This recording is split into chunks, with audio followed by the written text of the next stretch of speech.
Welcome to SMS strategy means success. গত ভিডিওতে আমরা গণিতের যে পেডাগজির পার্টটা আছে সেই পার্টটা আমরা সবিস্তারে আলোচনা করেছি।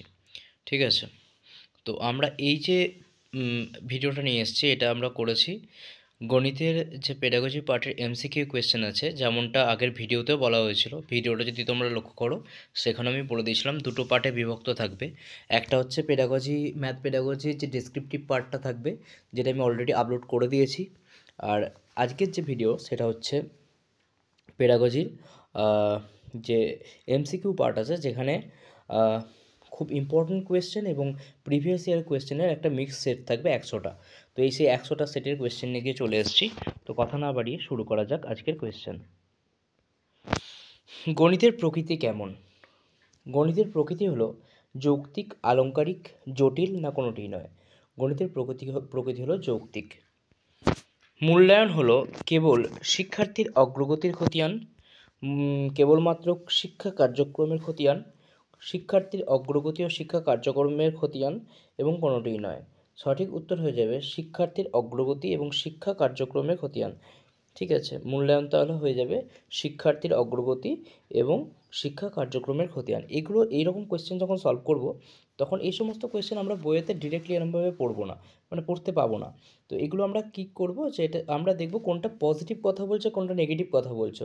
যদি সেই কথাটা বা সেই কী বলবো, সেই সিদ্ধান্তটা যদি যেটা দেওয়া আছে অপশানে, সেটা যদি শিক্ষার্থীর ক্ষেত্রে নেগেটিভ ওয়ার্ড হয়, নেগেটিভ ওয়ার্ড কিছু থাকে, তাহলে সেক্ষেত্রে আমরা সেটাকে এড়িয়ে যাব এবং যেটা দেখব যে পজিটিভ কথা বলছে সেগুলোকে আমরা সঠিক উত্তর হিসাবে বেছে নেব।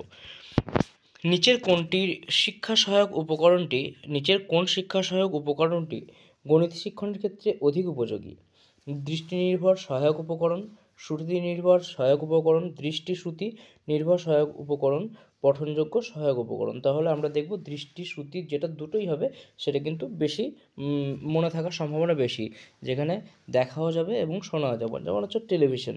ঠিক আছে, টিচিং মেশিনের সাহায্যে যখন ছাত্রছাত্রীরা গণিতের সমস্যামূলক প্রশ্নের সমাধান করে তখন তারা নিচের কোন পদ্ধতিটি সাহায্য গ্রহণ করে? তাহলে যখন টিচিং মেশিনের কথা বলবে সেটা হয়ে যাবে প্রোগ্রামড ইনস্ট্রাকশন। তাহলে সেটা কি হয়ে যাবে? Programmed instruction. একজন গণিত শিক্ষকের নিজের কোন ভূমিকাটি পালন করা উচিত বলে আপনি মনে করেন? শ্রেণীতে চিৎকার করে পড়ানো, নিরক্ষরতা দূর করা, ছাত্রছাত্রীদের সামাজিকতার বোধ জাগ্রত করা। প্রথমে দুটো তো না, বোঝাই যাচ্ছে। নিরক্ষরতা দূর করা অবশ্যই একটা কর্তব্য, কিন্তু তার থেকেও সঠিক কোনটা? সঠিক হচ্ছে বিষয়টি ছাত্রছাত্রীদের শেখানো, মানে গণিত শিক্ষণের ক্ষেত্রে বিশেষত। তো বিষয়টি হচ্ছে ছাত্রছাত্রীদের শেখানো, এটা হচ্ছে মেন ভূমিকা হিসাবে আমরা দেখতে পাবো। আধুনিক পাঠ্যক্রমের উল্লেখযোগ্য বৈশিষ্ট্য হলো পরিবর্তনশীলতা, সাম্প্রদায়িকতা, শিক্ষক কেন্দ্রিকতা, অভিভাবক কেন্দ্রিকতা। না, আমরা দেখব যে এখানে সাম্প্রদায়িকতা একদমই আসবে না। অভিভাবক কেন্দ্রিকতা একদমই আসবে না, অভিভাবক কেন্দ্রিক নয়।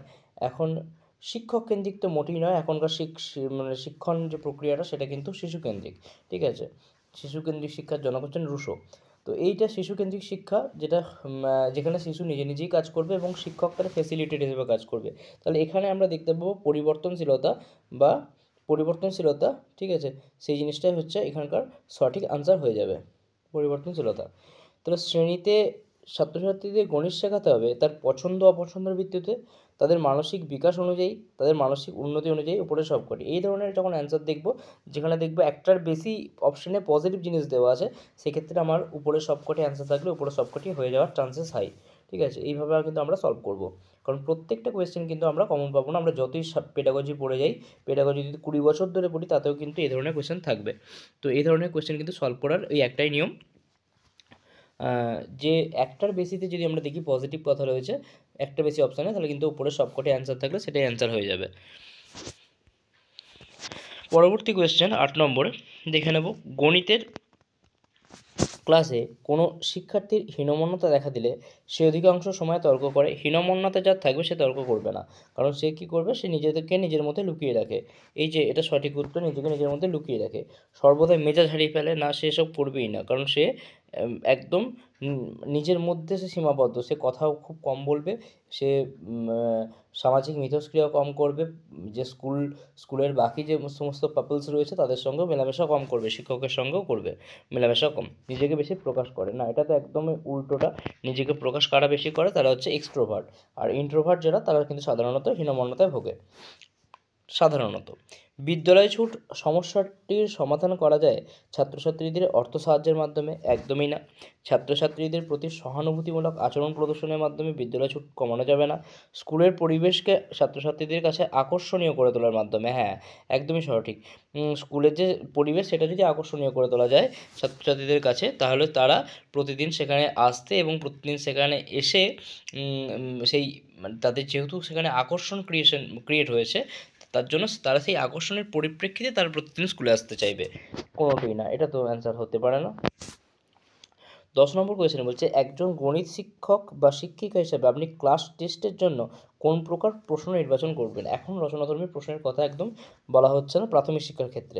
প্রাথমিক শিক্ষার ক্ষেত্রে আমরা দেখব নৈবক্তিক এবং সংক্ষিপ্ত প্রশ্ন, তার উপর জোর দেওয়া হচ্ছে। তাহলে এ এবং বি উভয় হয়ে যাবে সঠিক অ্যান্সার। শ্রেণীতে গণিতে পাঠদান শুরু করা যেতে পারে, পাঠদান কীভাবে শুরু করা যেতে পারে? প্রশ্ন জিজ্ঞাসা করার মাধ্যমে। সঠিক উত্তর এটাই। একটি রবীন্দ্রসঙ্গীতকে? কখনোই না। এ এবং বি উভয়, রবীন্দ্রসঙ্গীত যেহেতু বাদ হয়ে গেছে তাহলে কিন্তু হবে না, কোনোটি নয়, অ্যান্সার হবে না এখানে। তাহলে সঠিক অ্যান্সার হয়ে যাবে প্রশ্ন জিজ্ঞাসা করার মাধ্যমে। এটা কেমন হয়? যদি আমরা নদী সম্পর্কে পড়াতে শুরু করি, নদী নিয়ে কোনো একটা আমরা যদি কবিতা পড়াই, তাহলে সেক্ষেত্রে আমরা প্রথমেই কী করব, জিজ্ঞাসা করব ক্লাসের বাচ্চাদের যে তোমরা কি নদী দেখেছো? যদি বলে যে হ্যাঁ নদী দেখেছি, তো সেক্ষেত্রে আমরা প্রশ্ন করতে পারি আবার যে কোথায় নদী দেখেছো, সেই নদীর নাম কি? এইভাবে আমরা শুরু করতে পারি নদী কবিতাটা পড়ানো। তাই হচ্ছে প্রশ্ন জিজ্ঞাসার মাধ্যমে এটা হচ্ছে সঠিক অ্যান্সার হয়ে যাবে। আপনার মতে একজন ছাত্র বা ছাত্রীকে গণিতের প্রতি মনোযোগী করে তোলা যেতে পারে কীভাবে? বারবার অনুশীলন বা বারবার চর্চার মাধ্যমে। সঠিক অ্যান্সার হয়ে যাবে। মাঝে মাঝে চর্চার মাধ্যমে? একদমই না। একাগ্রতার দ্বারা হবে না। একাগ্রতার দ্বারা কী হতে পারে? সে সাময়িকভাবে কোনো একটা অঙ্ক বা একটা অঙ্কের ক্লাসে মনোযোগ দিতে পারবে, কিন্তু যদি তাকে বারে বারে চর্চা করানো হয় তবেই কিন্তু তার মধ্যে গণিতের প্রতি আগ্রহ সৃষ্টি হবে এবং মনোযোগ তৈরি হবে। নিরবিচ্ছিন্ন গণিতের প্রযুক্তির মাধ্যমে? এটা একটা সঠিক অ্যান্সার হতে পারতো, নিরবিচ্ছিন্নভাবে গণিতের প্রযুক্তির মাধ্যমে। এটা সঠিক অ্যান্সার অন্য কোশ্চেনের ক্ষেত্রে হতে পারতো, কিন্তু এখানে যেহেতু বলা আছে যে মনোযোগী করার কথা, মনোযোগীর কথা কিন্তু মনোযোগী করতে গেলে কিন্তু বারবার অনুশীলন করতে হবে বা চর্চা করতে হবে। পরবর্তী প্রশ্ন দেখব, শিক্ষার্থীর গণিত পরীক্ষায় পাশ করার প্রচেষ্টা যে চেতনার দ্বারা উদ্বোধিত হয় তা হলো ড্যাশ। যেটা হচ্ছে তার প্রচেষ্টার কথা বলা হচ্ছে। প্রচেষ্টা মানে হচ্ছে প্রেরণা, ঠিক আছে? যে প্রচেষ্টাটা যে চেতনার দ্বারা উদ্বুদ্ধ হয়, তাহলে গণিত শিক্ষার ক্ষেত্রে আমরা দেখব যে প্রেরণার দ্বারাই কিন্তু এই পাশ করার যে প্রচেষ্টা, সেটা কিন্তু উদ্বুদ্ধ হচ্ছে। প্রেরণা মানে হচ্ছে মোটিভেশন বাংলায়, মানে ইংরেজিতে সরি, কিন্তু আমরা প্রেরণার সাথে তো পরিচিত নয়। আমরা এই মোটিভেশন আমরা কোত্থেকে পাই? যে গণিতে পাশ করতে হবে, সেই প্রচেষ্টা থেকে আমাদের কিন্তু এই প্রেরণার জন্ম হয়, এবং এই প্রেরণাই কিন্তু আমাদের গণিতে পাশ করার ক্ষেত্রে উপযুক্ত যে স্পেস, সেটা কিন্তু তৈরি করে। বার্ষিক পরীক্ষার প্রস্তুতি হিসাবে একজন গণিত শিক্ষক বা শিক্ষিকার করণীয় কী? একজন গণিত শিক্ষক বা শিক্ষিকার করণীয় হচ্ছে নিরবিচ্ছিন্ন মূল্যায়ন ব্যবস্থা করা। সেটা তো অবভিয়াসলি করতে হবে, বাট এখানে সঠিক অ্যান্সার এটা হবে না। ছাত্রছাত্রীদের সম্ভাব্য প্রশ্নগুলি সরবরাহ করা? একদমই না। ঠিক আছে, মাঝে মাঝে শ্রেণীতে অভিক্ষার ব্যবস্থা? হ্যাঁ, শ্রেণীতে অভিক্ষা কিন্তু নিতে হবে, কোনোটিরও অ্যান্সার হবে না। নিরবিচ্ছিন্ন মূল্যায়ন নিতে হবে, কিন্তু মূল্যায়নের থেকেও যেটা করতে হবে, শ্রেণীতে অভিক্ষার ব্যবস্থা করতে হবে। যদি কোনো শিক্ষার্থী গণিতের ক্লাসে নিয়মিত না আসে, তাহলে শিক্ষক শিক্ষিকা হিসেবে কী করবেন? বিষয়টি এড়িয়ে যাবেন, একদমই না। শিক্ষার্থীকে অনুপস্থিত থাকার জন্য কঠোর শাস্তি দেবেন, তাহলে শিক্ষার্থী আরও স্কুলে আসবে না, সেটা তো অ্যান্সার হতেই পারে না। বিষয়টি প্রধান শিক্ষক এবং অভিভাবককে জানাবেন। অবশ্যই নিজে থেকে স্টেপ নেওয়ার আগে সেটা হচ্ছে প্রধান শিক্ষক মহাশয়কে জানাতে হবে, এবং তার যে অভিভাবক আছে তাকে ডেকে কিন্তু একটা প্যারেন্ট টিচার মিটিং একটা কিন্তু করতে হবে। আইন অনুযায়ী ব্যবস্থা নেবেন। বাচ্চাদের বিরুদ্ধে কী বা আইন অনুযায়ী ব্যবস্থা নেওয়া হবে? আচ্ছা, একজন গণিতের শিক্ষকের বা শিক্ষিকার শিক্ষাদানের মূল উদ্দেশ্য কী? ছাত্রছাত্রীদের চিন্তন ক্ষমতার বিকাশে সহায়তা করা, পাঠ্যসূচি অনুযায়ী গণিতের তথ্যগুলি পরিবেশন করা, ছাত্রছাত্রীদের পরীক্ষার উপযোগী করে তোলা, ছাত্রছাত্রীদের কিছু নোটস লিখিয়ে দেওয়া। তাহলে সঠিক উত্তর হয়ে যাবে ছাত্রছাত্রীদের চিন্তন ক্ষমতার বিকাশে সহায়তা করা। গণিত শিক্ষণের নিয়ম এবং নীতিগুলি নিচের কোনটি থেকে এসেছে? মেন্ডেল তত্ত্ব, নিউটনের তত্ত্ব, মেন্ডেলিফের তত্ত্ব এবং কোনোটিই নয়। এখানে অ্যান্সার হয়ে যাবে কোনোটিই নয়। বিদ্যালয় স্তরে গণিত বিষয়ে সবথেকে কার্যকরী মূল্যায়ন পদ্ধতি কোনটি? বিদ্যালয়ে এখানে গণিতের কার্যকরী পদ্ধতি সবসময় হয়ে যাবে নির্ণায়ক পদ্ধতি। এটা জাস্ট মনে রাখ, মুখস্থ করে নেবে। গণিতের সবসময় এটা যদি আমরা দেখি যে গণিতের নির্ণায়ক পদ্ধতি, গণিতের ক্ষেত্রে সবথেকে পদ্ধতি যেটা হচ্ছে গুরুত্বপূর্ণ সেটা হচ্ছে নির্ণায়ক পদ্ধতি। গণিতে পশ্চাৎপদ ছাত্রছাত্রীদের জন্য যে ধরনের পরীক্ষা কার্যকরী হতে পারে তা হলো, পশ্চাৎপদ মানে পিছিয়ে পড়া যে সমস্ত ছাত্রছাত্রী, তাদের জন্য আমরা সবসময় দেখব প্রকল্প। তারা যদি পড়ে বেশি মনে রাখতে পারে না, তাহলে তাদের জন্য আমরা কি করব? তাদের জন্য আমরা প্রকল্প এবং অ্যাসাইনমেন্টের মাধ্যমে পরীক্ষার ব্যবস্থা করব, মানে পড়ার ব্যবস্থা করব, পরীক্ষার ব্যবস্থা করব। সাধারণ পরীক্ষা যারা পাস করতে পারছে না তাদের জন্য প্রকল্প এবং অ্যাসাইনমেন্টের মাধ্যমে তাদের পরীক্ষা নেওয়া হবে। পেডাগজি কি? পেডাগজি হলো শিক্ষণ বিষয়ক বিদ্যা, শিশু মনোবিদ্যা, যোগাযোগ সম্পর্কিত বিদ্যা, শিক্ষণ এবং শিখন সম্পর্কিত বিদ্যা। এটা হয়ে যাবে সঠিক অ্যান্সার, শিক্ষণ ও শিখন সম্পর্কিত বিদ্যা। গণিত শিক্ষণের ক্ষেত্রে নিচে যেটি সর্বাপেক্ষা গুরুত্বপূর্ণ তা হলো, সবসময় জানতে হবে যে কোনো শিক্ষার ক্ষেত্রে সর্বাপেক্ষা গুরুত্বপূর্ণ হচ্ছে শুধুমাত্র ম্যাথের ক্ষেত্রে নয়, গণিতের ক্ষেত্রে নয়, শেখার যে আকাঙ্ক্ষা, সেই শেখার আকাঙ্ক্ষাটাই কিন্তু সবথেকে বেশি গুরুত্বপূর্ণ। তাহলে শিক্ষণের আকাঙ্ক্ষা হয়ে যাবে সঠিক অ্যান্সার। উন্নত বিদ্যালয়, উন্নত পরিবার, পিতামাতার সঙ্গে শিক্ষার্থীর সুসম্পর্ক থাকলেই কিন্তু গণিত শিক্ষণ হবে না। আইডেন্টিক্যাল এলিমেন্ট এই কথাটি গণিত শিক্ষণের ক্ষেত্রে নিচের যে বিষয়টির সঙ্গে সম্পর্কযুক্ত তা হলো দলগত আদেশ, শিখন সঞ্চালন, সঙ্গীদের মধ্যে ঈর্ষা, একই প্রকার টেস্ট প্রশ্ন। তাহলে সঠিক অ্যান্সার হয়ে যাবে শিখন সঞ্চালন। আইডেন্টিক্যাল এলিমেন্ট এই কথাটি মুখস্থ করতে হবে। আইডেন্টিক্যাল এলিমেন্ট সব প্রশ্নের মানে প্রত্যেকটা কিছু কিওয়ার্ডস আছে, সেই কিওয়ার্ডসগুলো মনে রাখতে হবে। তাহলে গণিত শিক্ষণের ক্ষেত্রে যেমন নির্ণায়ক পদ্ধতি সবথেকে বেস্ট, তেমনি আইডেন্টিক্যাল এলিমেন্টের ক্ষেত্রে আমরা যে মনে রাখবো যে এটা হচ্ছে শিখন সঞ্চালন সঙ্গে হচ্ছে সম্পর্কযুক্ত, অর্থাৎ হচ্ছে সাইকোমোটর, যেটা আমরা পড়েছিলাম ব্লুমস ট্যাক্সোনমিতে। ঠিক আছে, মানে সঞ্চালনমূলক যেটা পড়েছিলাম অ্যাকচুয়ালি, মনোসঞ্চালনমূলক, ওই সাইকোমোটরের সঙ্গে কিন্তু এটা সম্পর্কযুক্ত। নিচে কোনটি স্কলাস্টিক ডোমেনের ফর্মেটিভ অ্যাসেসমেন্ট যন্ত্র? স্কলাস্টিক ডোমেন পড়েছিলাম, নন স্কলাস্টিক আর স্কলাস্টিক ডোমেন। তো এই নন স্কলাস্টিক এবং স্কলাস্টিক ডোমেনের মধ্যে এটা বলছে ফর্মেটিভ অ্যাসেসমেন্টের যেটা যন্ত্র, সেটা মানে ব্যবহার করা হয়, বিবেচিত করা হয় না কোনটা, সেটা হচ্ছে বহু প্রশ্নের মধ্যে নির্বাচন বা হচ্ছে এমসিকিউকে আমরা কিন্তু ফর্মেটিভ অ্যাসেসমেন্টের যন্ত্র হিসাবে নির্বাচিত করি না স্কলাস্টিক ডোমেনের ক্ষেত্রে। বহু প্রশ্নের নির্বাচন হচ্ছে এমসিকিউ, আমরা নির্বাচিত করি না। তাহলে নির্বাচিত কোনগুলো করি? মৌখিক প্রশ্নকে করি, প্রজেক্ট মেথডকে করি, আর হচ্ছে যোগাযোগের দক্ষতাকে করি। এমসিকিউকে আমরা স্কলাস্টিক ডোমেনের ফর্মেটিভ অ্যাসেসমেন্টের যন্ত্র হিসেবে বিবেচনা করা হয় না। অসংগঠিত পরিবার থেকে আসা শিশু খুবই অসুবিধার সম্মুখীন হয় কিসে? সুসংগঠিত পাঠে। ওয়ার্কবুক, প্রোগ্রাম ইনস্ট্রাকশন এগুলো হবে না। ঠিক আছে, তাহলে সঠিক আমার অ্যান্সার হয়ে যাবে সুসংগঠিত পাঠে। তাহলে এরপরের কোয়েশ্চেন আমরা দেখে নেব গণিত শিক্ষণের ক্ষেত্রে। তাহলে এটা সঠিক অ্যান্সার হয়ে যাবে সুসংগঠিত পাঠ। গণিত শিক্ষণের ক্ষেত্রে জন্য নিচের কোনটি সহায়ক নয়?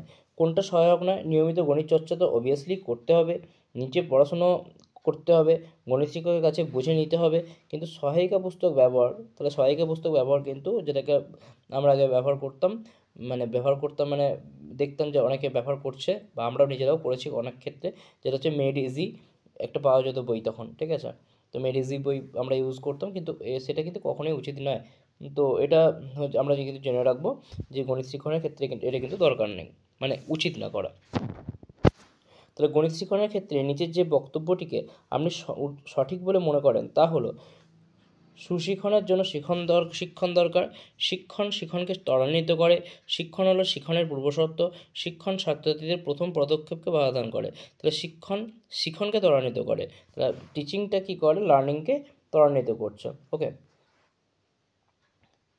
একজন গণিত শিক্ষক বা শিক্ষিকা হিসাবে আপনার গুরুত্বপূর্ণ কর্তব্য কি? সবগুলোই কর্তব্য। এখানে কিন্তু আমার প্রাথমিক কর্তব্য হচ্ছে ছাত্রছাত্রীদের সঠিকভাবে বোঝা, স্নেহ করা, ছাত্রছাত্রীদের গণিত বিষয়ে পাঠদান করা, এবং ছাত্রছাত্রীদের অতিরিক্ত প্রশ্রয় দেওয়া। এটা হতে পারে না, প্রশ্রয় আমরা অতিরিক্ত দেবো না। কিন্তু বাকি দুটোর ক্ষেত্রে আমরা দেখবো সঠিক, কিন্তু একদম আমার কাছে সবথেকে সঠিক কোনটা, যেটা আমাকে 1 নম্বর দেবে। ঠিক আছে, তাহলে সবথেকে সঠিক হচ্ছে ছাত্রছাত্রীদের সঠিকভাবে বোঝা।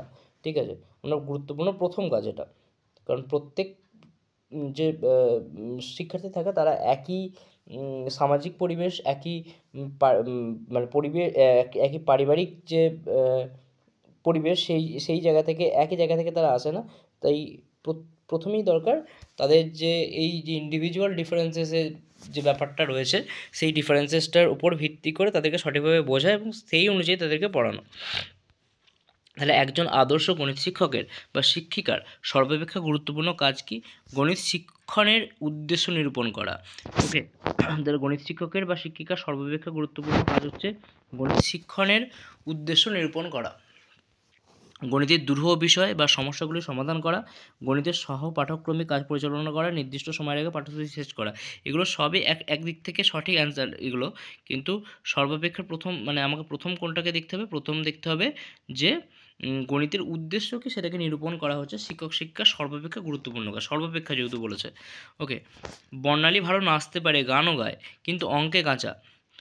গণিতের একজন শিক্ষক বা শিক্ষিকা হিসাবে আপনি বর্ণালীকে কীভাবে চালনা করবেন? অবভিয়াসলি বর্ণালীকে বলবেন যে সে গণিতেও ভালো করতে পারে এবং গণিতের ধারণাগুলি তাকে বুঝিয়ে দেবেন।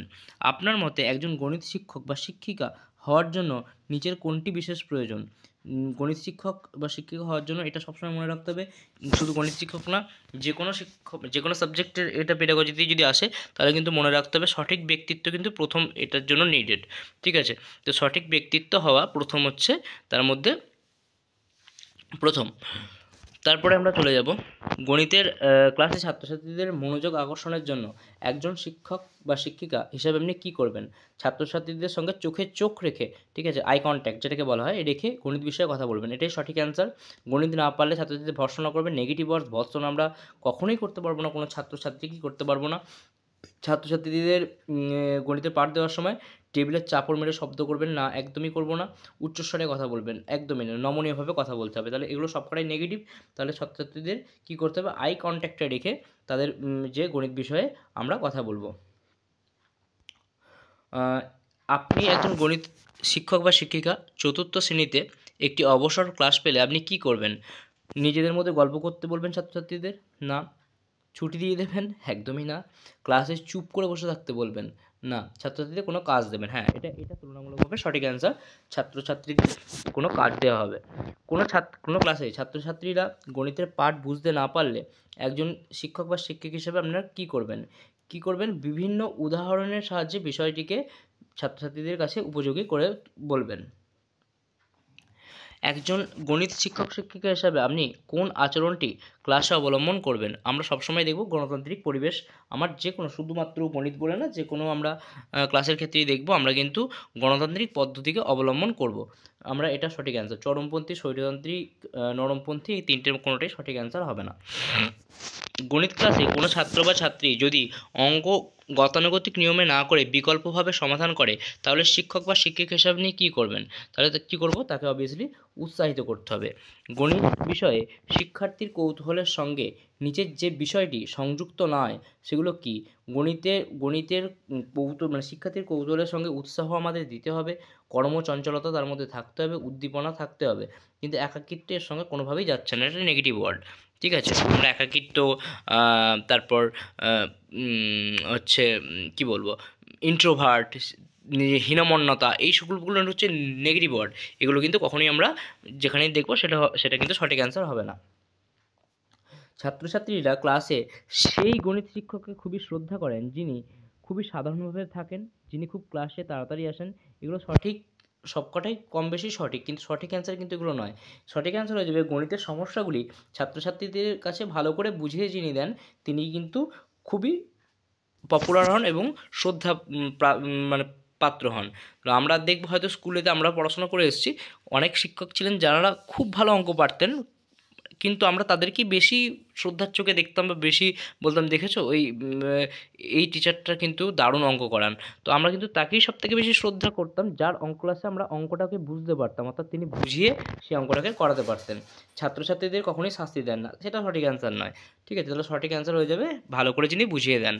ওকে, তাহলে আমরা চলে আসবো 38 নম্বর কোয়েশ্চেনে।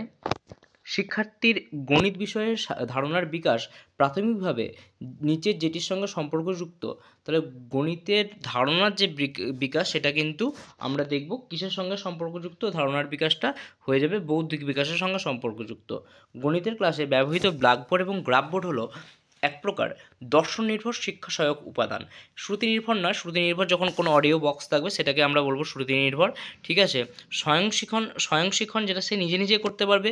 সক্রিয়তা ভিত্তিক যেটা হচ্ছে তাদেরকে শিক্ষার্থীকে সক্রিয় করে কোনো উপকরণের মাধ্যমে কোনো মানে এমন কিছু টিএলএমের উপাদান থাকবে যেগুলো সে নিজে নিজে সেই জিনিসটাকে নিজেটাকে চালনা করতে পারবে, সেটা হচ্ছে সক্রিয়তা ভিত্তিক। কিন্তু এখানে আমরা দেখব দর্শন নির্ভর, কারণ হচ্ছে বৌদ্ধিক বিকাশ এই ব্ল্যাকবোর্ড এবং গ্রাফবোর্ডের কথা বলা হচ্ছে, যেটা আমরা শুধুমাত্র দেখি বা দেখতেই পাবো বা দেখেই সেই শিখনকে উপলব্ধ করতে পারবো। বিদ্যালয়ের সংশোধনমূলক শিক্ষণের ব্যবস্থা করা হয় একক অভিজ্ঞা গ্রহণের পর। আমি যেটা বলছিলাম একক অভিজ্ঞা, সেখানে ওখানে ছিল যে সেই টেস্টের কথা বলছিলাম, তাই না? যে প্রথমে হচ্ছে আমরা দেখব যে টেস্ট হচ্ছে ডায়াগনস্টিক টেস্টের পরে কিন্তু আমরা রেমেডিয়াল টিচিংয়ে আসছি। সুতরাং আমি কিন্তু ওই যে আগে যে ডেসক্রিপটিভ পার্টটা করেছি 50 মিনিটের, তো সেখানে কিন্তু টোটাল আমি ম্যাথের যে পেডাগজি টোটাল ডেসক্রিপটিভ পার্ট কিন্তু ওর মধ্যেই রয়েছে, এবং ওখানে কিন্তু এটা দেওয়া ছিল যে ডায়াগনস্টিক টেস্ট যখন হয়ে যাবে তারপরে কিন্তু আমরা সংশোধনমূলক টিচিং বা হচ্ছে রেমেডিয়াল টিচিং করবো, এবং সেটাকে আমি ভালো করে বুঝিয়েও দিয়েছিলাম। তারপর দেখো যে গণিত পাঠদানের ক্ষেত্রে ব্যবহৃত চার্ট হলো এক প্রকার চার্ট হচ্ছে দর্শন ভিত্তিক, আমরা জানি, ঠিক আছে। তাহলে চার্ট কী হয়ে যাবে? চার্ট হয়ে যাবে দর্শন ভিত্তিক। একজন আদর্শ গণিতের শিক্ষকের কাজ কী হবে? মুখোমুখি শিক্ষাদান এবং সমস্ত বিষয়ে পুঙ্খানুপুঙ্খ আলোচনা করা, ছাত্রছাত্রীদের কাছে নিজেকে জ্ঞানের আদর্শ ভাণ্ডার হিসেবে তুলে ধরা। একদমই না, সপ্তাহে 2-3 দিন ছাত্রছাত্রীদের গল্প বলা, গল্পের ছলে পড়াতে হবে, কিন্তু শুধুমাত্র গল্প করলে হবে না। প্রতিদিন ক্লাসে শুরু করার সময় বোর্ডের উপর একটি ছবি আঁকা, প্রতিদিন যে ছবি আঁকতে হবে এমন কোনো বাধ্যবাধকতা নেই। তাহলে সঠিক অ্যান্সার আমার কী হয়ে যাবে? মুখোমুখি শিক্ষাদান এবং সমস্ত বিষয়ে পুঙ্খানুপুঙ্খভাবে আলোচনা করা। গণিত বিষয়ে সামূহিক মূল্যায়ন বলতে বোঝায় কি? সামূহিক মূল্যায়ন বলতে বোঝায় শিক্ষণ পদ্ধতির মূল্যায়ন, শিক্ষণ পদ্ধতিতে মূল্যায়ন, শিক্ষণের জন্য মূল্যায়ন কোনোটাই নয়। তাহলে শিক্ষণ পদ্ধতিতে মূল্যায়ন, তাহলে মূল্যায়নটা কেমন হবে? শিক্ষণ পদ্ধতিতে, ঠিক আছে। তাহলে শিক্ষণ পদ্ধতিতে মূল্যায়ন, সেটাই কিন্তু আমরা বলবো সামূহিক মূল্যায়ন। Assessment for learning, assessment of learning, এরকম একটা জিনিস পড়েছিলাম ওখানে আমরা। তো যাই হোক, তো এখানে হচ্ছে শিক্ষণ পদ্ধতিতে যেটা মূল্যায়ন, সেটা হচ্ছে আমরা দেখব সেটা হচ্ছে সামূহিক মূল্যায়ন। গণিত বিষয়ে সংশোধনমূলক শিক্ষণের প্রধান উদ্দেশ্য কি? ছাত্রছাত্রীদের মেধার উন্মেষ ঘটানো, আচরণগত সমস্যার সমাধান করা, পাঠ্যসূচির বাইরে অন্য বিষয়ে শিক্ষাদান করা, পিছিয়ে পড়া ছাত্রছাত্রীদের পৃথকভাবে সাহায্য করা। আমরা জানি রেমেডিয়াল টিচিংয়ের এটাই উদ্দেশ্য, যারা পশ্চাৎপদ ছাত্রছাত্রী তাদেরকে সাহায্য করা। কাদের জন্য সংশোধনমূলক শিক্ষণের প্রয়োজন হয়? ক্লাসে পিছিয়ে পড়া ছাত্রছাত্রীদের জন্য, ক্লাসে গড় মানের চাইতে এগিয়ে থাকা ছাত্রছাত্রীদের জন্য, বিদ্যালয়ের সকল ছাত্রছাত্রীদের জন্য। তো এখানে সঠিক অ্যান্সার কী হবে? ক্লাসে পিছিয়ে পড়া ছাত্রছাত্রীদের জন্য কিন্তু আমাদের সংশোধনমূলক টিচিংয়ের দরকার হয়। সংশোধনমূলক শিক্ষণের ক্ষেত্রে একজন গণিত শিক্ষকের বা গণিত শিক্ষিকার কী উচিত? গণিত বিষয়ের দখল ছাড়াও মনস্তত্ত্ব জ্ঞানের প্রয়োজন। তাহলে গণিত শিক্ষণের ক্ষেত্রে আমরা দেখব যে গণিত শিক্ষক বা শিক্ষিকার গণিত বিষয়ে দখল ছাড়া তার মনস্তত্ত্ব জ্ঞান লাগবে, কারণ সেই ক্ষেত্রে কি দেখা যাবে যে যারা পিছিয়ে পড়া সাধারণ শিক্ষার্থী হয় তারা কিন্তু মানসিকভাবে, শারীরিকভাবে, মানসিকভাবে পিছিয়ে থাকে সাধারণত। তাহলে তাদের মনস্তত্ত্ব জ্ঞান যদি না থাকে, তার যদি সেই চাইল্ড সাইকোলজি সম্পর্কে কোনো আইডিয়া না থাকে, তাহলে কিন্তু সে ডিসলেক্সিয়া, ডিসগ্রাফিয়া এটা যে একটা টার্ম, সেই টার্মের যে অর্থ এবং তার সংজ্ঞা অনুযায়ী এটা যে রোগের মধ্যে পড়ে, বা রোগ বলবো না, বা একটা ডিসেবিলিটির মধ্যে পড়ে, সেটা কিন্তু শিক্ষকের অগোচর থেকে যাবে। সে হয়তো সাধারণ ভুল ভেবে সেটাকে ছাত্রছাত্রীদের বকাবকি করতে পারেন, কিন্তু সেটা কিন্তু অ্যাকচুয়ালি নয়, এটা কিন্তু একটা অক্ষমতার মধ্যে পড়ে। তো এই জিনিসগুলো কিন্তু জানার জন্য তার মনস্তত্ত্ব জ্ঞানের প্রয়োজন। সংশোধনমূলক শিক্ষণের সময়কাল কত? সংশোধনমূলক শিক্ষণের সময়কাল হচ্ছে 6 সপ্তাহ থেকে 3 মাস পর্যন্ত, সপ্তাহে 1 দিন বা 2 দিন, ঠিক আছে। মনে রাখবে এটা 6 সপ্তাহ থেকে 3 মাস, সপ্তাহে 1 দিন বা 2 দিন হচ্ছে সংশোধনমূলক বা রেমেডিয়াল টিচিংয়ের দরকার। গণিত বিষয় বইয়ের পাঠ্যসূচি হওয়া উচিত কেমন? যৌক্তিক ক্রম অনুসারে। যৌক্তিক ক্রম অনুসারে গণিত বিষয়ের পাঠ্যসূচি হওয়া উচিত। গণিত হলো এমন একটি পদ যা মনের মধ্যে যুক্তি দ্বারা চিন্তার অভ্যাস গড়ে তোলে। যুক্তি যখনই আসবে, আমরা ডেসক্রিপটিভ পার্টে পড়েছিলাম লক হচ্ছে যুক্তিপূর্ণ চিন্তাবাদী, ঠিক আছে? যুক্তিপূর্ণ চিন্তার কথা যখনই আসবে সেটা হয়ে যাবে লক, ঠিক আছে? গ্যালিলিও যখনই আসবেন, আমি কিন্তু খুব ভালোভাবে এগুলো করিয়ে দিয়েছিলাম। গ্যালিলিও যখনই আসবে সেটা হয়ে যাবে বিশ্বব্রহ্মাণ্ডের কথা তিনি বলেছিলেন, আমি বলে দিয়েছিলাম, ঠিক আছে? তো এখানে তারপর দেখব গণিত হলো মানব সভ্যতা দর্পণ। এটাও খুব ভালোভাবে যে সাবজেক্টিভ ক্লাসটা ছিল সেখানে কিন্তু করানো আছে। তো সভ্যতার দর্পণ আমি বলে দিয়েছিলাম যে এইচজি বা হকবেন দিয়ে আমরা মনে রাখবো, হকবেনকে আমরা মনে রাখবো এইচজি। এইচজি কেন বলবো? এই দর্পণ মানে হচ্ছে আয়না, তো আয়নার পিছনে যেটা থাকে সেটা হচ্ছে পারদ। তো এইটাকে আমরা এইচজি দিয়ে প্রকাশ করি, তো এইচজি সেই জন্য মনে রাখবো হকবেন, ঠিক আছে? তো তারপরে গণিতের পাঠ্যক্রম প্রণয়নের ক্ষেত্রে সবচেয়ে কম গুরুত্বপূর্ণ উপাদান কি? রাষ্ট্রের চাহিদা, সমাজের চাহিদা, রাজনৈতিক চাহিদা, শিক্ষার্থীর চাহিদা। তাহলে সঠিক অ্যান্সার হয়ে যাবে রাজনৈতিক চাহিদা, যেটা হবে পাঠ্যক্রম প্রণয়নের ক্ষেত্রে কম গুরুত্বপূর্ণ উপাদান, রাজনৈতিক চাহিদা। ওকে, নিচের পাঠ্য বিষয়গুলির মধ্যে কোনটি শিক্ষার্থীর সূক্ষ্ম বিশ্লেষণের জন্য প্রয়োজন হয়? শিক্ষার্থীর সূক্ষ্ম বিশ্লেষণের জন্য প্রয়োজন হয় গণিত, তাই তো? এটা আমরা জানি। নিচের বৈশিষ্ট্যগুলির মধ্যে কোনটি গণিত পাঠ্যক্রমের বিন্যাস সংক্রান্ত উপাদান? বিন্যাস সংক্রান্ত উপাদান হচ্ছে পরিবর্তনশীলতা। এটা আগে একটা কোয়েশ্চেন ছিল। তো পরিবর্তনশীলতা হচ্ছে গণিত পাঠ্যক্রমের জন্য সর্বাপেক্ষা জরুরি, এরকম কিছু ছিল আগে। তো এটা হচ্ছে গণিত পাঠ্যক্রম বিন্যাসের সংক্রান্ত উপাদানের মধ্যে যেগুলো পড়ছে তার মধ্যে পরিবর্তনশীলতা রয়েছে এখানে। শিক্ষা সহায়ক উপকরণগুলি ক্লাসে শিক্ষার্থীর সামনে উপস্থাপিত করা হয় শিক্ষণকে কী করার জন্য? উৎসাহব্যঞ্জক করার জন্য, ফলপ্রসূ করার জন্য, উদ্দীপিত করার জন্য। আমি ক্লাসের প্রথমেই বলেছি যে যেখানেই দেখবো পজিটিভ ওয়ার্ড একটার বেশি আছে সেটাই সঠিক অ্যান্সার কী হয়ে যাবে, সেখানেই সঠিক অ্যান্সার হয়ে যাবে উপরে সবকটি। চলে যাব 55 নম্বর কোয়েশ্চেনে। শিক্ষার্থীর বৌদ্ধিক ক্ষেত্রে বা কগনিটিভ যে ডোমেন, তিনটে ডোমেনের কথা বলা হয়েছিল, কগনিটিভ, অ্যাফেক্টিভ আর সাইকোমোটর। এটা ব্লুমের মতবাদ, মনে আছে? তো এই ব্লুমের মতবাদে এটাই কোয়েশ্চেন ছিল। তো উদ্দেশ্যে শ্রেণীবিভাগ সম্পর্কে ধারণা দান করেছেন কে? সেটা হচ্ছে ব্লুম। ব্লুপ্রিন্ট প্রস্তুত করা হয় কী জন্য? প্রশ্নপত্র প্রস্তুত করার জন্য। ব্লুপ্রিন্ট কী জন্য প্রস্তুত করা হয়? ব্লুপ্রিন্ট হচ্ছে প্রশ্নপত্র প্রস্তুত করার জন্য। শিশুর বৌদ্ধিক ক্ষেত্রকে কভাগে ভাগ করা হয়েছে, সেই ভাগগুলো আমরা ওটা আমি আলাদা একটা ক্লাস করাচ্ছি সিডিপির যে পার্ট আছে সেখানে ব্লুমের ট্যাক্সোনমি নিয়ে। তো আমরা সেখানে কিন্তু আরও গভীরভাবে আলোচনা করব। আমি ওটা ডেসক্রিপটিভ পার্টেও বলেছি এই ম্যাথের পেডাগজি। তো শিশুর বৌদ্ধিক ক্ষেত্রকে যেটা ভাগ করা হয়েছে, কগনিটিভ ডোমেনকে আমরা দেখব 6টি ভাগে ভাগ করা হয়েছে। নিচের কোনটি শিক্ষণ কৌশলের অন্তর্গত? ইন্টারভিউ, নোট তৈরি, রিভিউ, সবকটাই। তাহলে এখানে সবকটাই হয়ে যাবে সঠিক অ্যান্সার। শিক্ষণের প্রাক্ষবিক ক্ষেত্রের অন্তর্ভুক্ত নয় কি? প্রাক্ষবিক যেটা অ্যাফেক্টিভ ডোমেন, অ্যাফেক্টিভ ডোমেনে আমরা দেখব কিন্তু এই জ্ঞানটা হচ্ছে এর মধ্যে অন্তর্ভুক্ত থাকবে না।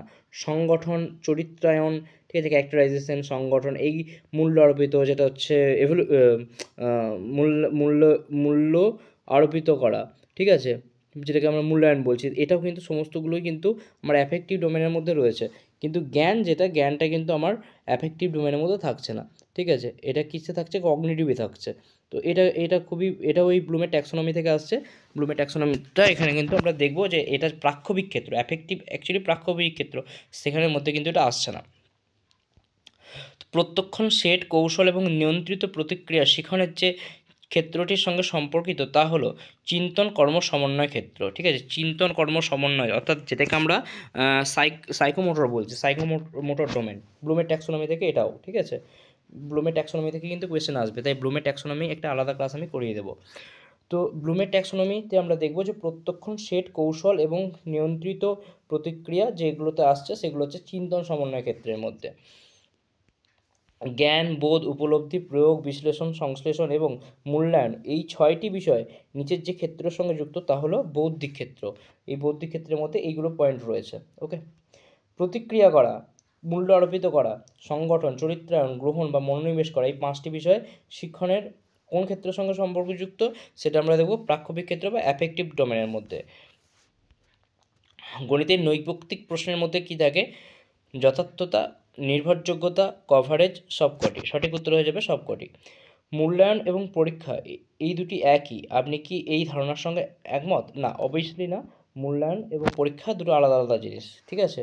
মূল্যায়ন এবং পরীক্ষা দুটো আলাদা। পরীক্ষা হচ্ছে সাধারণ একটা টেস্ট, সেই টেস্টের উপর নির্ধারণ করে আমরা যে যে যে কী বলবো সংশোধনমূলক শিক্ষার জন্য যে ব্যবস্থা নিতে পারি সেটাই কিন্তু, বা হচ্ছে তার একটা শিক্ষার্থীর মানে আর কি দরকার, মানে কি আর কি তার প্রয়োজন তার উন্নতির জন্য, সেই যে জিনিসটা সেটা কিন্তু আমরা মূল্যায়ন বলি। তো এটা সম্পূর্ণটা ডিফারেন্ট ম্যাটার।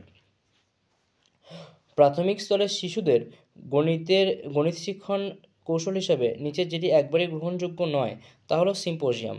কিছু করার দরকার নেই, শুধু মনে রাখতে হবে যে সিম্পোজিয়াম যেটা হচ্ছে শিক্ষণ কৌশল হিসাবে একবারেই গ্রহণযোগ্য নয়, সেটা হচ্ছে সিম্পোজিয়াম। অধ্যাপক বিএস ব্লুম নিচের কোনটির সঙ্গে বিশেষভাবে জড়িত? উদ্দেশ্য শ্রেণী বিভাগ সম্পর্কে, ট্যাক্সোনমি, ঠিক আছে, ব্লুমস ট্যাক্সোনমি কথা দিয়েছে। তো এই ট্যাক্সোনমির সঙ্গে কিন্তু তিনি জড়িত। ট্যাক্সোনমি মানে হচ্ছে শ্রেণীবিন্যাস, কিসের? অবজেক্টিভসের, মানে উদ্দেশ্যের। বিশ্লেষণ থেকে সংশ্লেষণের দিকে অগ্রসর হও, এটি কি? বিশ্লেষণ থেকে সংশ্লেষণ, সেটা মনে রাখতে হবে, সেটা হলো ম্যাক্সিম, ঠিক আছে। বিশ্লেষণ থেকে সংশ্লেষণ সেটা হচ্ছে ম্যাক্সিম। গণিত মূল্যায়নের জন্য একজন গণিত শিক্ষিকার ব্যবহার করা উচিত রচনাধর্মী, মৌখিক, নৈবক্তিক, না এগুলো সবকটি। এখানে দেখবো সবকটি আমার সঠিক অ্যান্সার, তাহলে সঠিক অ্যান্সার হয়ে যাবে এগুলি সবকটি। প্রকল্প পদ্ধতির উদ্ভাবক আমরা জানি কে? কিলপ্যাট্রিক, জন ডিউইয়ের ছাত্র কিলপ্যাট্রিক, যিনি হচ্ছেন প্রকল্প পদ্ধতির উদ্ভাবক। দলগত কাজের ধারণাটি প্রথম উত্থাপিত হয় কোথায়? দলগত কাজের ধারণাটি প্রথম উত্থাপিত হয় শিকাগো বিশ্ববিদ্যালয়ে। প্রাথমিক শিক্ষা পদ্ধতি যার দ্বারা উৎকর্ষ লাভ করেছে, প্রাথমিক শিক্ষা পদ্ধতি যার দ্বারা উৎকর্ষ লাভ করেছে তিনি কে? প্রাথমিক শিক্ষা পদ্ধতি যার দ্বারা উৎকর্ষ লাভ করেছে তিনি হচ্ছেন জর্ডন, ঠিক আছে। জর্ডন হচ্ছে প্রাথমিক শিক্ষা পদ্ধতির উৎকর্ষ লাভ করেছে এই জর্ডনের দ্বারা। জাস্ট এগুলো মনে রাখবো, মুখস্থ করব। গণিতশাস্ত্র হলো এক প্রকার কি? সংখ্যা বিজ্ঞান, বুদ্ধিবিজ্ঞান, গণনা, এই সবকটাই পজিটিভ, তাই হচ্ছে এগুলো সবকটাই হয়ে যাবে সঠিক অ্যান্সার। গণিত বইয়ের পাঠ্যসূচির বিষয়বস্তু হওয়া উচিত কেমন? পাঠ্যক্রম অনুযায়ী, শিক্ষার্থী অনুযায়ী? অবশ্য শিক্ষার্থী অনুযায়ী হওয়া উচিত, কিন্তু সবথেকে বেশি যেটা হওয়া উচিত সেটা হচ্ছে পাঠ্যক্রম অনুযায়ী, ঠিক আছে। শিক্ষক অনুযায়ী হবে না, বিদ্যালয় অনুযায়ীও হবে না, ঠিক আছে। তাহলে আমরা দেখব পাঠ্যক্রম অনুযায়ী হয়ে যাবে সঠিক অ্যান্সার। সর্বাপেক্ষা বেশি শিক্ষা সহায়ক উপকরণ ব্যবহৃত হয় গণিতের যে শাখায় শিক্ষাদানের জন্য তা হলো কি? আমরা জানি প্রচুর শিক্ষা সহায়ক উপকরণ লাগে, চাঁদা, জ্যামিতি বক্সে, কাঁটা, কম্পাস থেকে স্কেল, বহু রকম যে জিনিসপত্র লাগে সেটা হচ্ছে জ্যামিতি, ঠিক আছে। সঠিক অ্যান্সার হয়ে যাবে শিক্ষা সহায়ক উপকরণ লাগে জ্যামিতিতে সবথেকে বেশি। একজন গণিত শিক্ষকের যে গুণ অপরিহার্য তা হলো ব্যক্তিত্ব অবশ্যই লাগবে, বিষয়বস্তু সম্পর্কে ধারণা লাগবে, শিক্ষকতার যোগ্যতা লাগবে, এগুলি সবকটি। তাহলে এখানে সঠিক উত্তর হয়ে যাবে এইগুলি সবকটি, কারণ এখানে কিন্তু তিনটি হচ্ছে পজিটিভ দেওয়া আছে এবং এগুলি সবকটি অ্যান্সারে দেওয়া আছে। যদি এগুলি সবকটি অ্যান্সারে না দেওয়া হতো এবং সর্বাপেক্ষা যে অপরিহার্য গুণের কথা বলা হতো তাহলে কিন্তু সঠিক উত্তর সেক্ষেত্রে হয়ে যেত ব্যক্তিত্ব, ঠিক আছে। গণিত শিক্ষণের ক্ষেত্রে বক্তৃতা পদ্ধতির প্রধান অসুবিধা হলো এটি মনোবিজ্ঞানসম্মত নয়, ঠিক আছে। এটিতে প্রেষণা গড়ে তোলা যায় না, অবশ্যই প্রেষণা তো মেন গড়ে তোলা যায় বক্তৃতা পদ্ধতির সাহায্যেই, মনোবিজ্ঞানসম্মত এটা। তাহলে এ বি উভয় না, কোনোটাই না, সঠিক উত্তর হয়ে যাবে এখানে কোনোটাই না। তারপরে আমরা চলে যাবো ৭৭ নম্বর কোয়েশ্চেনে। নিচের কোনটি শ্রুত দর্শন শিক্ষা সহায়ক উপকরণের সঙ্গে সম্পর্কযুক্ত নয়?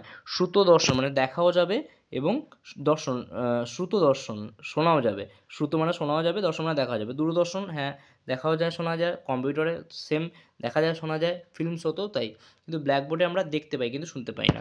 তো সঠিক উত্তর এখানে যেটা ভুল সেটা হয়ে যাবে সঠিক উত্তর, তাহলে ব্ল্যাকবোর্ড হয়ে যাবে সঠিক উত্তর। গণিত শিক্ষণ পদ্ধতিতে একটি স্বাধীন চল হলো, স্বাধীন চল সবসময় মনে রাখতে হবে, স্বাধীন চল হচ্ছে শিক্ষার্থী, ঠিক আছে। গণিত শিক্ষণ পদ্ধতিতে স্বাধীন চল হচ্ছে শিক্ষার্থী, কারণ এখন হচ্ছে শিশু কেন্দ্রিক শিক্ষা ব্যবস্থা। তাহলে শুধুমাত্র গণিত শিক্ষণের ক্ষেত্রে না, সব শিক্ষণ পদ্ধতিতেই স্বাধীন চলটা হবে শিক্ষার্থী। নির্ণায়ক অভিক্ষা বা ডায়াগনস্টিক টেস্ট, এতে কি হবে? এই অভিক্ষা পদগুলো কেমন হয়? এখানে অভিক্ষা পদগুলো হয় বিশিষ্টধর্মী। নির্ণায়ক অভিক্ষা, বিশিষ্ট, নির্ণায়ক, ঠিক আছে। নির্ণায়ক অভিক্ষাতে এখানকার যে পদগুলো অভিক্ষা পদগুলো হয়, অভিক্ষা পদগুলো হয়ে যায় বিশিষ্টধর্মী। একজন গণিত শিক্ষকের শ্রেণীকক্ষে কীভাবে প্রশ্ন জিজ্ঞাসা করা উচিত? তাহলে কি দেখব? এখানে শিক্ষার্থীদের মাঝে দাঁড়িয়ে অবশ্যই উচ্চ কণ্ঠে বৈচিত্র্যের নীতি অনুসরণ করে, কারণ ডাইভার্সিটি তো থাকবেই শিক্ষার্থী অনুযায়ী। তো এইগুলি সবকটি সঠিক উত্তর হয়ে যাবে, এগুলি সবকটি। গণিতের পাঠ্যসূচি উন্নয়নের প্রধান উপাদান কি? শিক্ষাগত লক্ষ্য উদ্দেশ্য, পুস্তকের সূচিপত্র, শিক্ষাদান পদ্ধতি, এগুলি সবকটি সঠিক উত্তর হয়ে যাবে, এগুলির সবকটি। তাহলে পাঠ্যসূচি উন্নয়নের ক্ষেত্রে যেমন আমার লক্ষ্য উদ্দেশ্য দরকার, সূচিপত্র তেমনই দরকার, শিক্ষাদান পদ্ধতিও ঠিকঠাক হওয়া উচিত, তাহলে সবকটি হয়ে যাবে সঠিক অ্যান্সার। নিচের কোন প্রকার প্রশ্নের গণিতের বিষয়বস্তুর জ্ঞান সঠিকভাবে পরিমাপ করা যায় না? রচনাধর্মী প্রশ্নে কি করা যায় না? গণিতের বিষয়বস্তুর জ্ঞানটা সঠিকভাবে পরিমাপ করা যায় না, তাই এখন নৈর্ব্যক্তিক প্রশ্ন এবং সংক্ষিপ্ত প্রশ্নের উপর বেশি জোর দেওয়া হয়েছে। সর্বনিম্ন কত বছর বয়সী শিশুকে সংখ্যা বিপরীতক্রমে পুনরাবৃত্তি করতে বলা যেতে পারে? তাহলে আমরা জানি যে এখানে সেই পেঁয়াজের ধারণা চলে আসছে 0 থেকে 2 বছর, 2 থেকে 6 বছর, এবং 6-এর পর থেকে আমরা দেখব যে 6 থেকে যে 12 বছরের যে আমাদের কনসেপ্টটা রয়েছে, তো এই 6 থেকে 12 বছরের মানে শৈশব, আদি বাল্যকাল, এবং আদি বাল্যকালের পরের স্টেজেটি মানে 7 বছর বয়সে সে কী করতে পারে? সংখ্যা বিপরীতক্রমে পুনরাবৃত্তি করতে পারে। নিচের যে কাজটি একজন গণিত শিক্ষক বা শিক্ষিকার সঙ্গে সম্পর্কযুক্ত নয়, তাহলে সেটা কি শিক্ষক শিক্ষিকার সঙ্গে সম্পর্কযুক্ত নয়? হচ্ছে আয় ব্যয়। যে ধরনের প্রশ্নে ছাত্রছাত্রীদের উত্তরের দৈর্ঘ্য নিয়ন্ত্রণ করা যায় না, তা হলো রচনাধর্মী প্রশ্ন। রচনাধর্মী প্রশ্নের ক্ষেত্রে আমরা দেখব যে দৈর্ঘ্য নিয়ন্ত্রণ করা যায় না। এটা অ্যাকচুয়ালি ওপেন এন্ডেড কোয়েশ্চেনের মধ্যেও আসছে, কিন্তু ক্লোজ এন্ডেড কোয়েশ্চেনের ক্ষেত্রে আমরা কী করবো, সেখানে একটা আমার কম্প্যাক্ট অ্যান্সার হয়। ঠিক আছে, তো প্রাথমিক স্তরের অন্তর্গত সবথেকে ছোট কত বছরের শিশুদের আঙুল গণনা করতে বলা যেতে পারে? আঙুল গণনা, উল্টো দিক থেকে গণনা, এগুলো সমস্তই হচ্ছে 7 বছর বয়স, অর্থাৎ আদি বাল্যকালের পরের স্টেজে। ঠিক আছে, উত্তর বাল্যকাল যেটাকে আমরা বলছি। ঠিক আছে, ল্যাটার চাইল্ডহুড, রাইট। তো তারপরে আমরা দেখে নেব আর 14টা কোয়েশ্চেন বাকি আছে, 100টা আমরা কোয়েশ্চেন করব। তো এরপরে রয়েছে প্রদত্ত রেখার দৈর্ঘ্য সঠিকভাবে নির্ণয় করার কাজটি কত বছর এই শিশুদের অভিজ্ঞা পদ হিসেবে ব্যবহার করা হয়? তাহলে প্রদত্ত রেখার দৈর্ঘ্য নির্ণয় যখন করার কথা হবে, মানে জ্যামিতিক জিনিসপত্র যখন করা হবে, তখন কিন্তু সেটা কোন সময় হবে? সেটা কিন্তু উত্তর যে বাল্যকাল আছে তার শেষ দিকে, মানে 11 বছর বয়সে। কোন প্রকার অভিক্ষার পদ সংখ্যা তুলনামূলকভাবে বেশি হয়? নির্ণায়ক অভিক্ষা বা ডায়াগনস্টিক টেস্ট যেটাকে আমরা বলছি। ঠিক আছে, সেখানে অভিক্ষার পদ সংখ্যা বেশি হয়। নিচের কোন প্রকার অভিক্ষার উদ্দেশ্য হলো ছাত্রছাত্রীদের সামগ্রিক জ্ঞান পরিমাপ করা? সাধারণ পারদর্শিতার অভিক্ষাতে আমরা কিন্তু সামগ্রিক জ্ঞান পরিমাপ করি। ঠিক আছে, সাধারণ পারদর্শিতার অভিক্ষা এখানে কি করি আমরা? যে ছাত্রছাত্রীদের সামগ্রিক যে জ্ঞান সেটাকে আমরা পরিমাপ করি। সংখ্যা শ্রেণী পুনরাবৃত্তি করতে পারা, এই বিষয়টি ছাত্রছাত্রীদের কোন গুণের পরিচয় দান করেন? সেটা হচ্ছে সংখ্যাগুলোতে স্মৃতি। এটা অবশ্যই স্মৃতির কথা আসছে, কারণ হচ্ছে তাকে মনে করতে হচ্ছে, পুনরাবৃত্তি করার জন্য তাকে মনে করতে হচ্ছে, তার মেমোরাইজেশন লাগছে। ঠিক আছে, তো এটার জন্য আমার কি লাগবে? স্মৃতি লাগবে। শিক্ষাবিদ জন ডিউই প্রবর্তিত শিক্ষা ব্যবস্থার নাম কি? সমস্যা সমাধান পদ্ধতি। ঠিক আছে, জন ডিউই হচ্ছেন এই যে সমস্যা সমাধান যে পদ্ধতি, ঠিক আছে, problem solving method PSM, problem solving মেথডের আবিষ্কর্তা হচ্ছেন এই জন ডিউই। ঠিক আছে, আর এই যদি বলে প্রকল্প পদ্ধতি কে, তাহলে কিন্তু প্রকল্প পদ্ধতি আমরা জানি যে এই যে ব্যক্তি হচ্ছেন এই জন ডিউয়ের শিষ্য। তার নাম কি? তার নাম হচ্ছে কিলপ্যাট্রিক। ঠিক আছে, কিলপ্যাট্রিক হচ্ছে প্রকল্প পদ্ধতির আবিষ্কর্তা বলতে পারো। তো শিক্ষার্থী, তাহলে সমস্যা সমাধানকে জন ডিউই, মনে রাখতে হবে। শিক্ষার্থীকে তার নির্দিষ্ট লক্ষ্যে পৌঁছানোর মাধ্যম হলো পাঠ পরিকল্পনা, বিদ্যালয়, সমাজ। ঠিক আছে, আরও অনেক বিষয় আছে যেগুলো তাকে লক্ষ্যে পৌঁছায়। তাহলে এখানে সঠিক অ্যান্সার কিন্তু এখানে কোনোটাই নয়, সঠিক অ্যান্সার হয়ে যাবে। কোনো শিক্ষার্থীর মানসিক বয়স 12 এবং তার শারীরিক বয়স 15 হলে শিক্ষার্থীর বুদ্ধাঙ্ক কত হবে? তো শিক্ষার্থীর বুদ্ধাঙ্ক কত হবে? হ্যাঁ, যদি আমরা কি জানি যে শিক্ষার্থীর মানসিক বয়স এবং বৌদ্ধিক বয়সের যে রেশিও আছে, মানে রেশিওটা কীভাবে হয়, তাহলে আমরা জানি কী হবে। তাহলে আমরা জানি যে কোনো শিক্ষার্থী মানে কোনো মানুষের যদি আইকিউ টেস্ট করতে হয়, তাহলে তার মানসিক বয়স যেটা মানে তার মেন্টাল এজ বাই হচ্ছে ক্রোনোলজিক্যাল এজ, রাইট, ইনটু হচ্ছে 100, যেটা হয় সেটা হচ্ছে সঠিক অ্যান্সার হয়ে যাবে আমার আইকিউ। তাহলে আমরা এখানে দেখব তার মানসিক বয়স হচ্ছে 12, আর হচ্ছে তার যে শারীরিক বয়স 15, তাহলে এটা যদি আমরা করি তাহলে দেখব এটা এই 80-র কাছাকাছি অ্যান্সার আসবে। তাহলে তার সঠিক মানে বুদ্ধাঙ্ক কত হয়ে যাবে? বুদ্ধাঙ্ক হয়ে যাবে 80। প্রতীকধর্মী শিখনের একটি উদাহরণ কি? প্রতীকধর্মী শিখনের একটি উদাহরণ হচ্ছে আলোচনা পদ্ধতি। ওকে, পিছিয়ে পড়া শিশুদের মূল সমস্যা কি? পিছিয়ে পড়া শিশুদের মূল সমস্যা হচ্ছে, বাকিগুলো সবই সঠিক, কিন্তু সঠিক অ্যান্সার হয়ে যাবে বিদ্যালয়ের অনুপস্থিতি। অভিভাবকদের নিরক্ষরতা, সেটাও একটা কারণ। ঠিক আছে, বিদ্যালয়ের ভীতিও একটা কারণ, প্রশিক্ষণপ্রাপ্ত শিক্ষকের আধিক্য, এটাও একটা কারণ, কিন্তু সেখানে সঠিক অ্যান্সার। তাহলে শিশুদের মূল সমস্যা এখানে কী হয়ে যাবে? সঠিক অ্যান্সার হয়ে যাবে বিদ্যালয়ের অনুপস্থিতি। কারণ অভিভাবকের নিরক্ষরতা এবং বিদ্যালয়ে ভীতি কাটানো যাবে যদি সে বিদ্যালয়ে অনুপস্থিত থাকে। কিন্তু আর হচ্ছে যেটা সর্বশেষ অপশন ছিল প্রশিক্ষণপ্রাপ্ত শিক্ষকের আধিক্য, সেটা তো সঠিক অ্যান্সার হতেই পারে না, কারণ প্রশিক্ষণপ্রাপ্ত শিক্ষক ভালো থাকলে শিশুদের মূল সমস্যা সেটা হওয়ার কথা না। গণিতের বিভিন্ন ধারণা ব্যাখ্যা করতে পারা কোন সামর্থ্যের বহিঃপ্রকাশ?